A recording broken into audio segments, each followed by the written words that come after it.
Assalamualaikum Football United ringan amatiran ala gua. Video ini insya Allah tayang hari Kamis pagi. Ini gua mau ngobrol ringan. Gua ambil dari manchestereveningnews.co.uk. Ini masih terkait dengan pertandingan kemarin antara Manchester United menghadapi Atletico Madrid. Jadi ada artikel yang ingin gua ngobrolin secara ringan, ringan amatiran ala gua pastinya ya. Yaitu adalah soal masalah rating pemain dari Manchester United kemarin ya. Jadi ini ada artikelnya dan gue pingin berikan opini gue juga terkait nilai atau raport dari pemain-pemain yang menghadapi Atletico Madrid kemarin. Langsung aja dimulai dari David De Gea.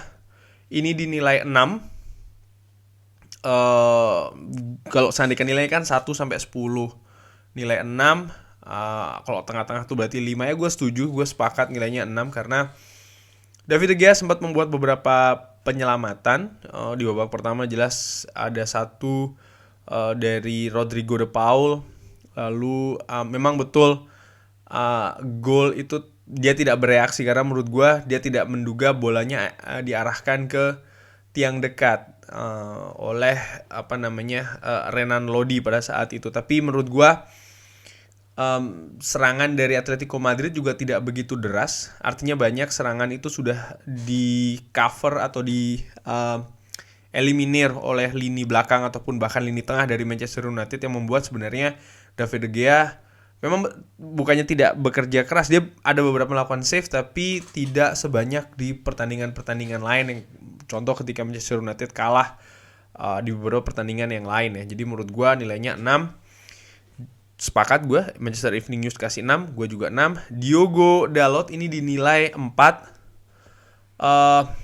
Ya gue berpikir Diogo Dalot ada perannya juga di gol yang diciptakan oleh Lodi tersebut.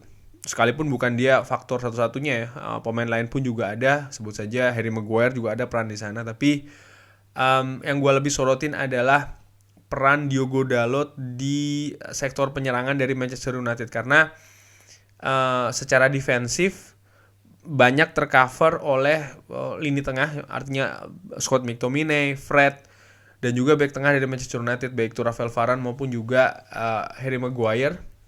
Dan di samping memang frekuensi serangan dari Atletico Madrid ini tidak begitu tinggi, tapi yang gue sorotin adalah peran ofensif atau peran Diogo Dalot dalam membantu penyerangan dari Manchester United yang menurut gue cukup minim dan tidak bagus di pertandingan tersebut. Dia memang betul ada satu seingat gue ya, shooting yang menurut gue cukup bagus, tapi sayang itu tidak dilakukan secara konsisten dan tidak dilakukan secara menerus.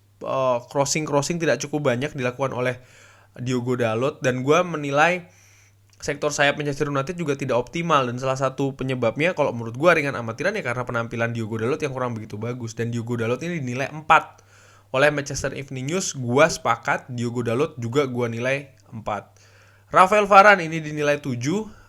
Menurut gue dari 4 pemain belakang kemarin, Rafael Varane yang paling bagus.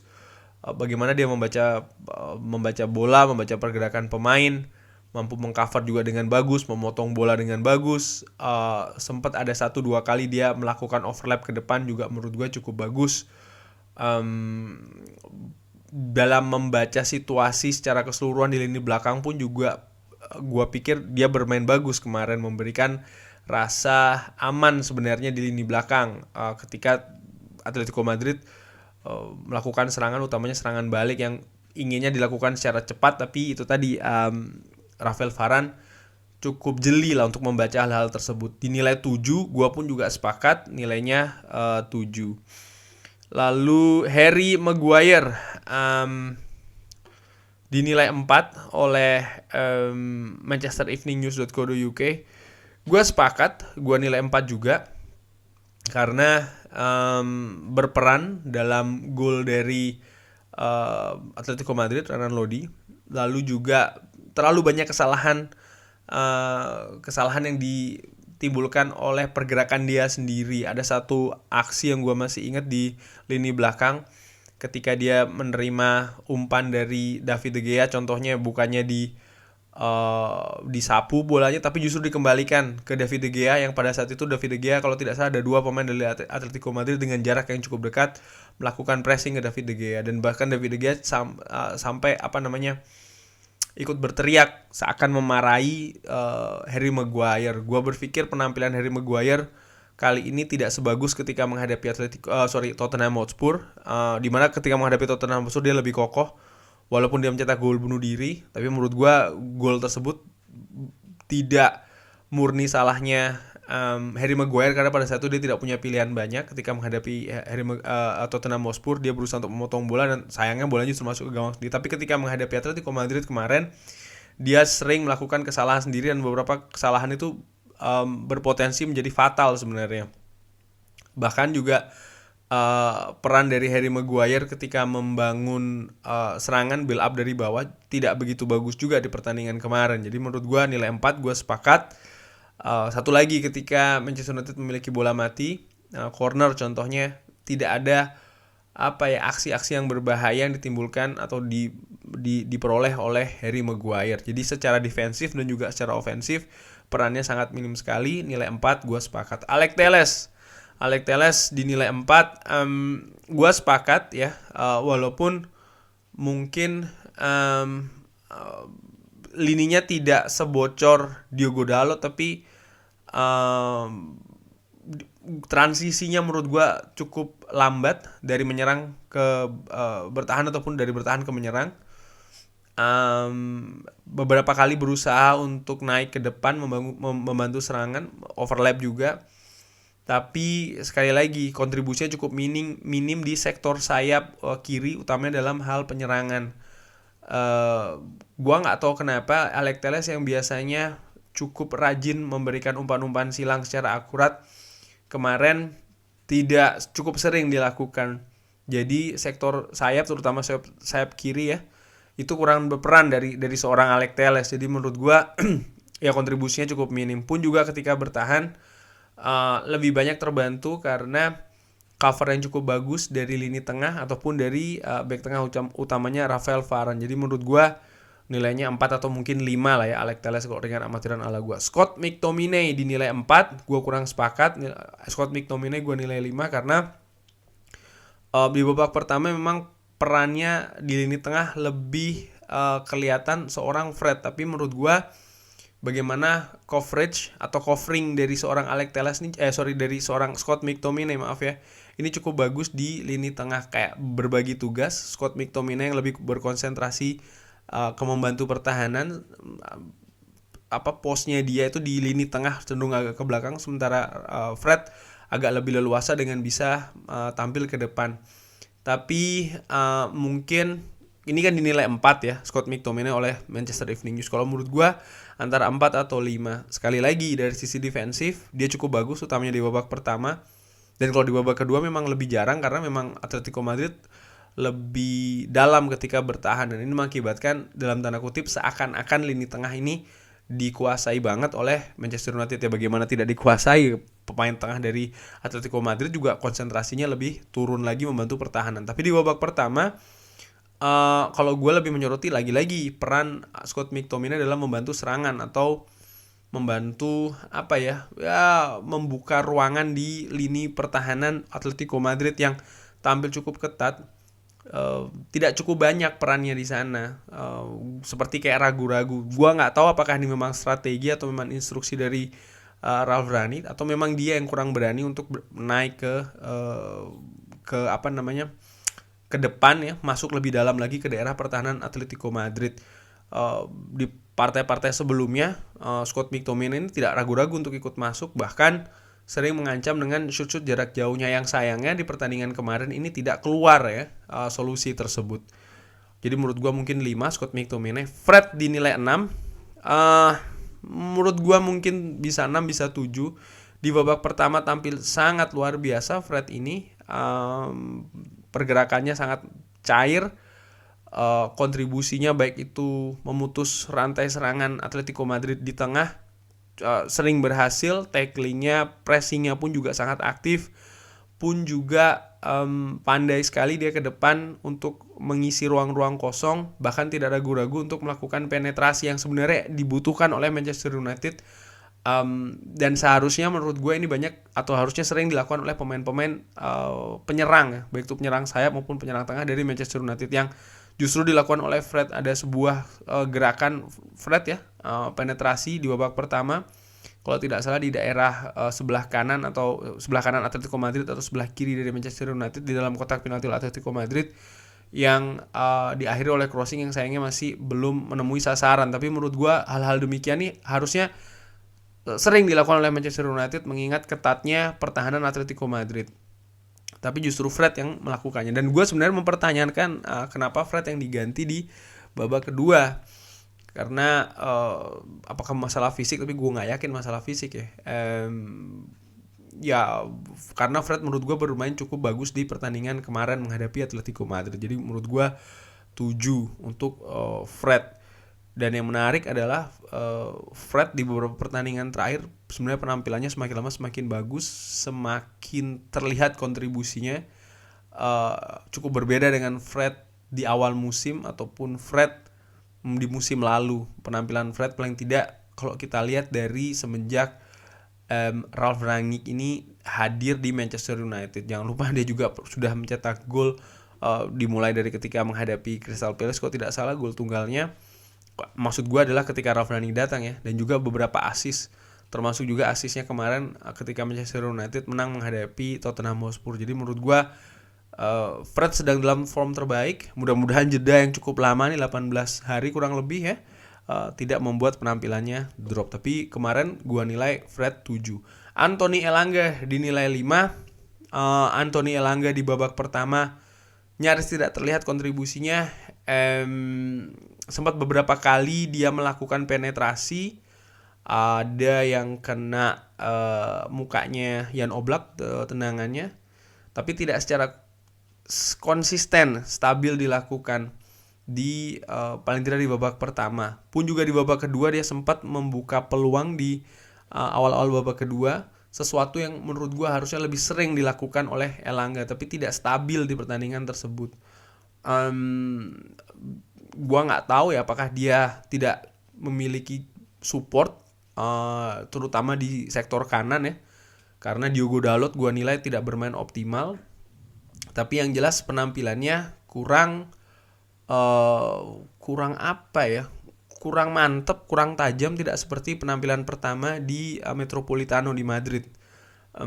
Gue bahkan sebenarnya ringan amatiran yang gue bahas juga di video-video sebelumnya, gue sebenarnya lebih memilih Elanga ini ditempatkan dulu di bangku cadangan. Karena apa? Dia punya kemampuan yang lebih bagus kalau menurut gue sebagai pemain pengganti. Fisiknya dia lebih bagus dibanding dengan pemain yang sudah main dulu kan. Dan dia juga bisa membaca permainan dulu dari bangku cadangan. Dan inilah yang tidak terjadi kemarin. Dia beberapa kali tampak kebingungan kalau menurut gue, sehingga kontribusinya kurang maksimal di pertandingan kemarin. Jadi dinilai 5 oleh Manchester Evening News. Ya gue juga sepakat ya dinilai 5.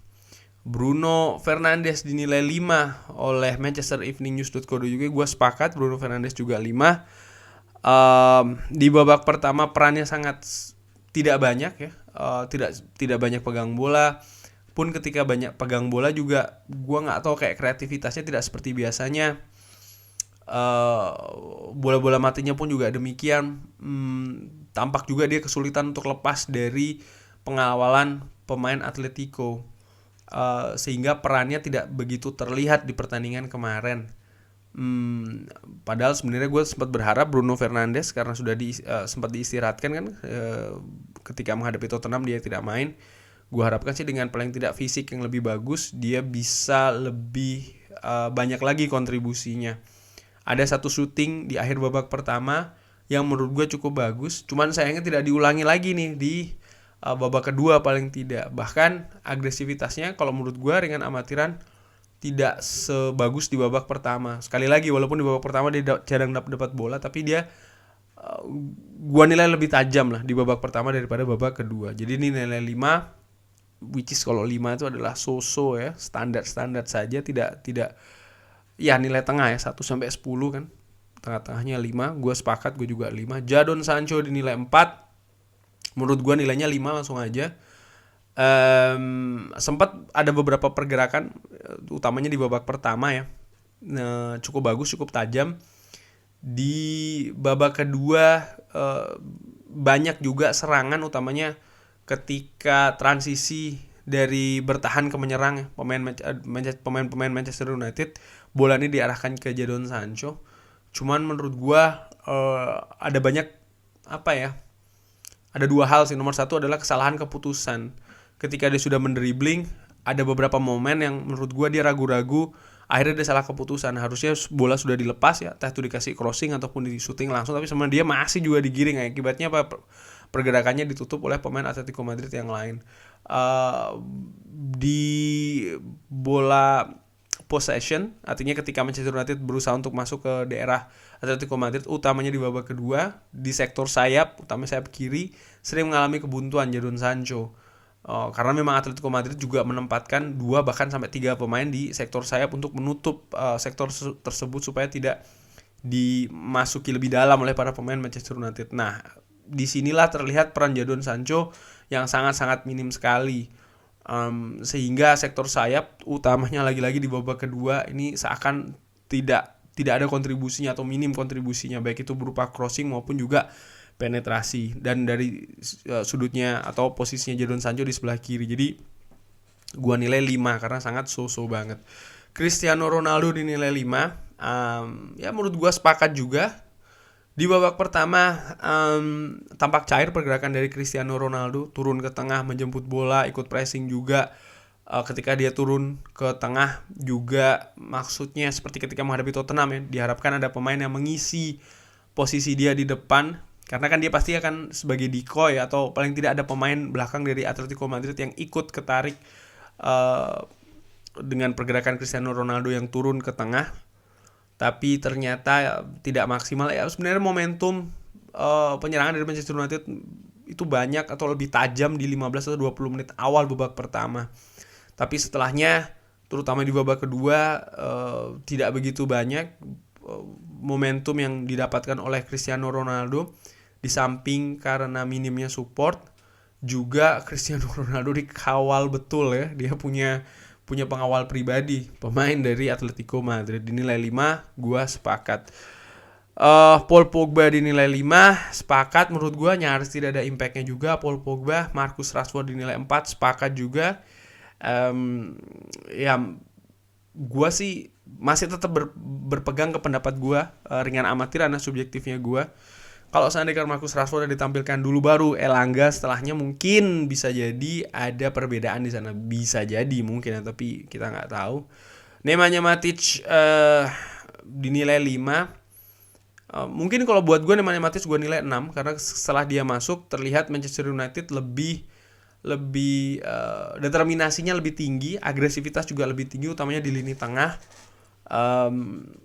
Sama seperti impact yang diberikan oleh Nemanja Matic di Metropolitano di Madrid ya, ketika dia masuk memang tempo pun di lini tengah juga semakin tinggi, kualitas umpan juga semakin bagus.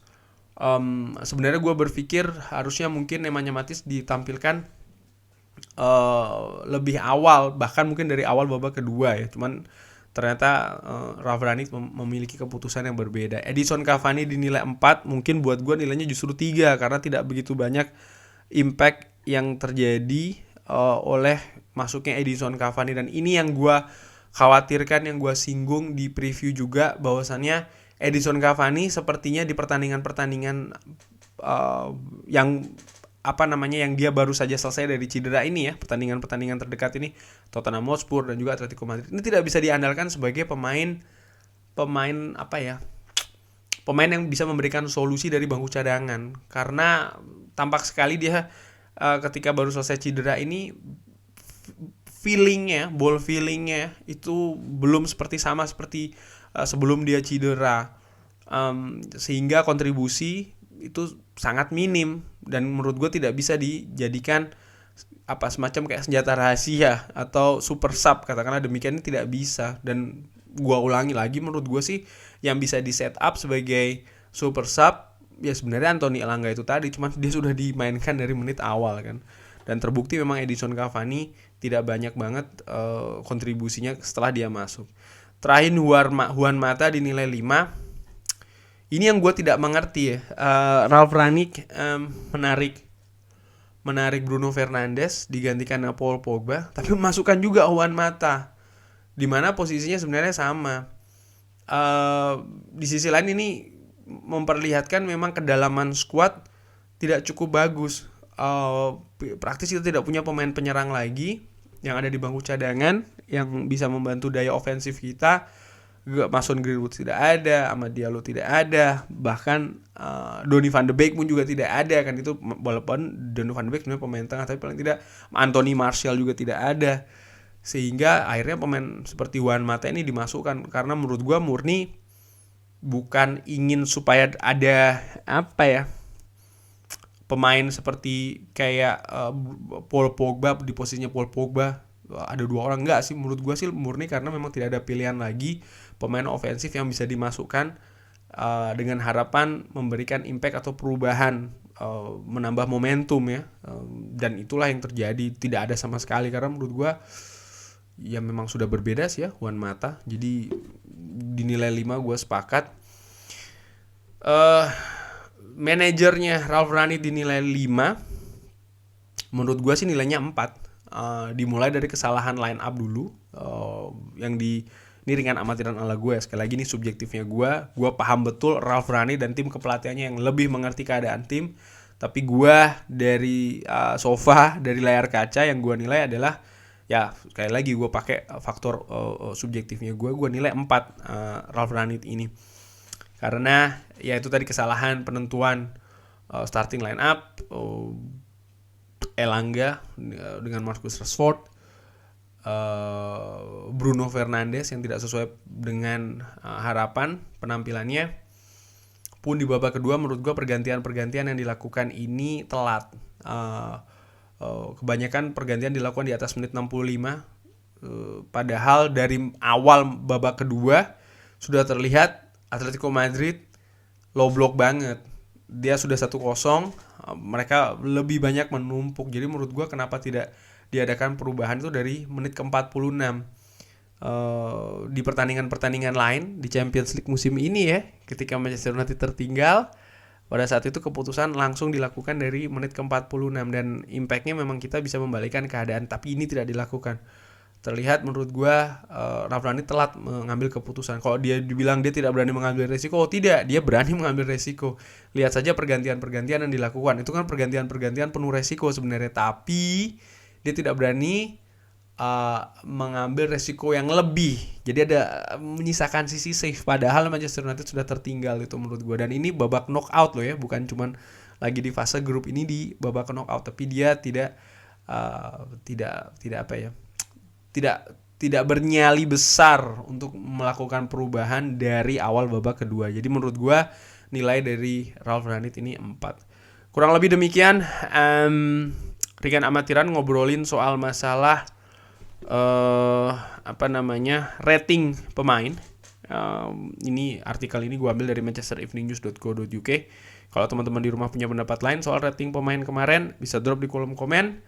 Siapa man of the match-nya paling tidak dari Manchester United, siapa juga pemain yang paling buruk untuk Manchester United, bagaimana nilai dari Ralf Rangnick 1-10, alasannya apa, drop di kolom komen. Terima kasih sudah menyaksikan, jangan lupa like, sholat, dan juga subscribe. Yang menjalankan ibadah puasa Senin Kamis, selamat menjalankan ibadah puasa, sehat-sehat terus, jangan lupa prokesnya ya. Wassalamualaikum warahmatullahi wabarakatuh.